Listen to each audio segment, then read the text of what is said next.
Hello, West-MEC students. My name is Eric Newman, and you'll be hearing my voice as you learn more about creating and maintaining a proper CTSO, social media account. Let's get started. Before you create a new account or take the reins on an existing CTSO account, think about why your organization needs a social media presence in the first place.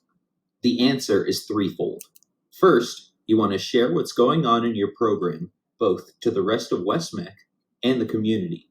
Second, your social media page makes you a leading voice for your organization to the public. It can also help diversify your hireability by adding social media experience to your already great skill set. And third, this is the most fun. You want to show off all the cool things your organization is doing. We know how hard you're working. Brag about it a little bit. When you are creating and sharing your content on your page, keep in mind who your audience is. These are the people you should be targeting and aiming your posts toward.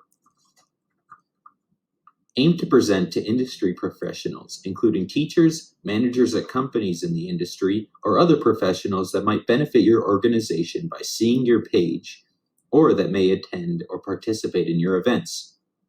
While you're at it, keep in mind that students and families might factor in your page's content when they're making a decision on whether to enroll at West-MEC or not.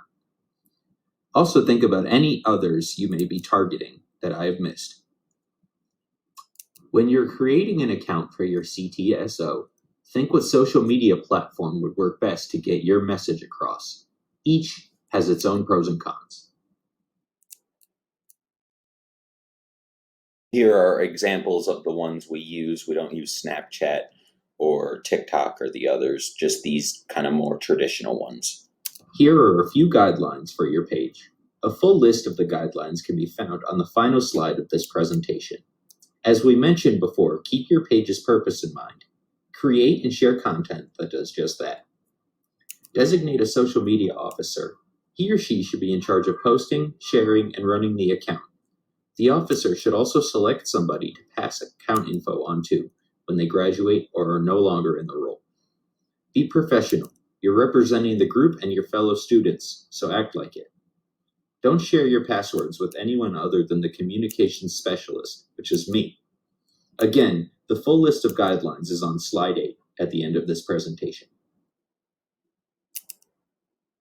Here are a few things to focus on when you're posting. Highlight your program. What would you want to see from a page like yours if you were a viewer? Think visual.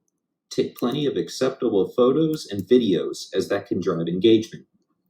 Use relevant hashtags and tag relevant accounts when it's helpful or necessary. Don't overload your page with blue, though, and avoid tags or hashtags that do not serve your CTSO's purpose. Promote your events.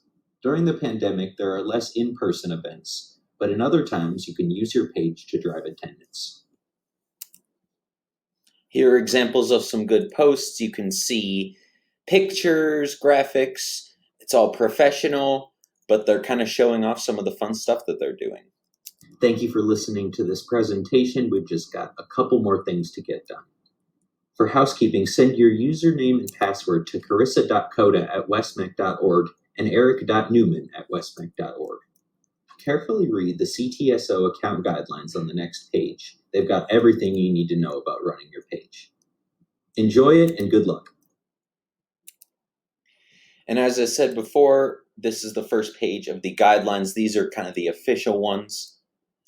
Feel free to screenshot this, and the next page they're a document together, but you can see some of the rules, examples of good pages, and the next slide as well. And as I said, feel free to screenshot these and ask any questions you have.